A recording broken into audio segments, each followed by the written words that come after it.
So what are some ways that people can manage these dialectical tensions? And I've mentioned already a couple of different strategies, but there's a lot of different ways to go about this.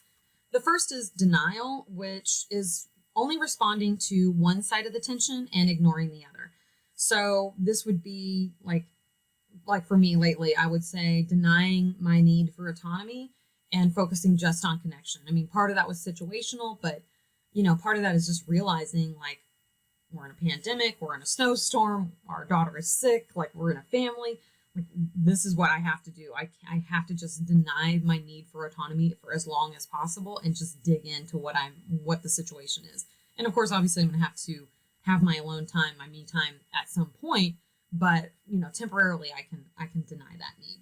Disorientation is escaping the tension entirely by just exiting the relationship. So I guess like in my situation, if I maybe my random late night Target trip was like a disorientation, like I gotta get out of here. Like I have to cease this right now. Now I obviously didn't dissolve our relationship. I didn't try to break up or end our relationship, but I was just like, I hit my breaking point. I'm out.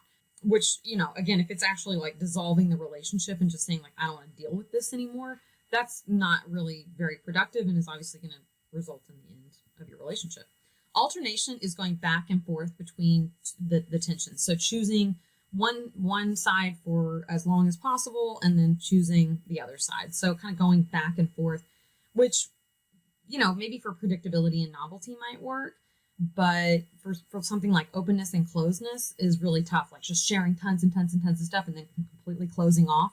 I would say like that's probably not going to be a good way to handle it.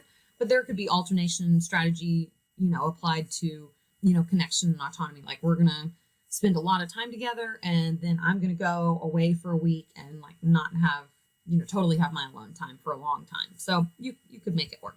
So segmentation is picking different areas to be, say, close to someone or open with someone, but then autonomous, separate, closed in other areas. So maybe you're very open about everything except your past relationships. You kind of segment like I'll be open about everything except this topic, or we can be predictable for our weekdays, but like our weekends, they have to be very novel and unexpected, and we do different things. So you segment your week, you segment your topics, you segment different areas of your life.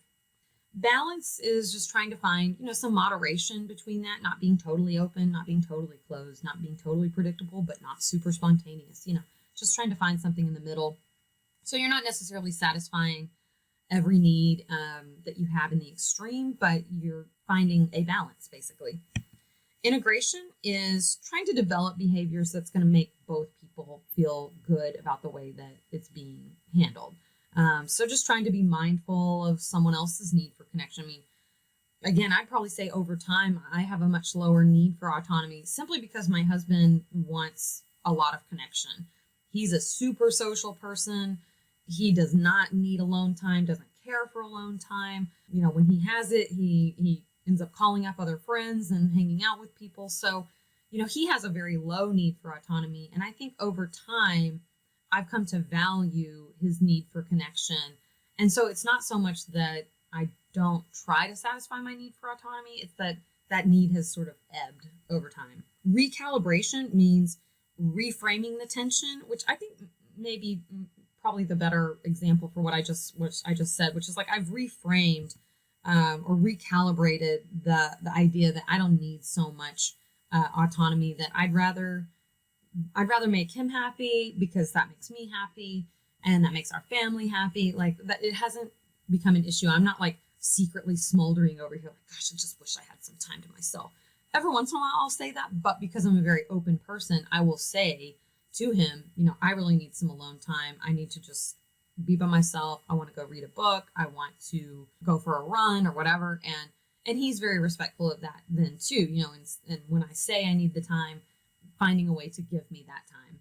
So I think we've recalibrated in that it's not really a big problem for us anymore. And like I said, doesn't mean that tension isn't there. It just means that we found a way to work with it in such a way that doesn't really crop up and bother either of us.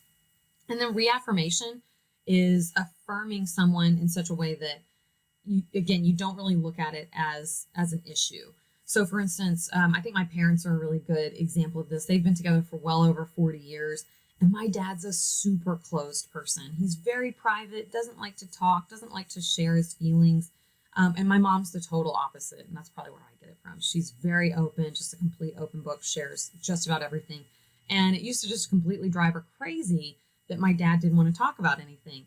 But over time, they've come to value that in each other and find that it provides them a sense of balance. And, my dad no longer gets frustrated that my mom talks for 30 minutes straight. And my mom no longer gets frustrated that he doesn't share, 2 words in that 30 minutes. She just cherishes the time that she gets to unload. And so they've really kind of valued that in each other. And I think it's become what used to be a tension of them wanting the other to be more like themselves.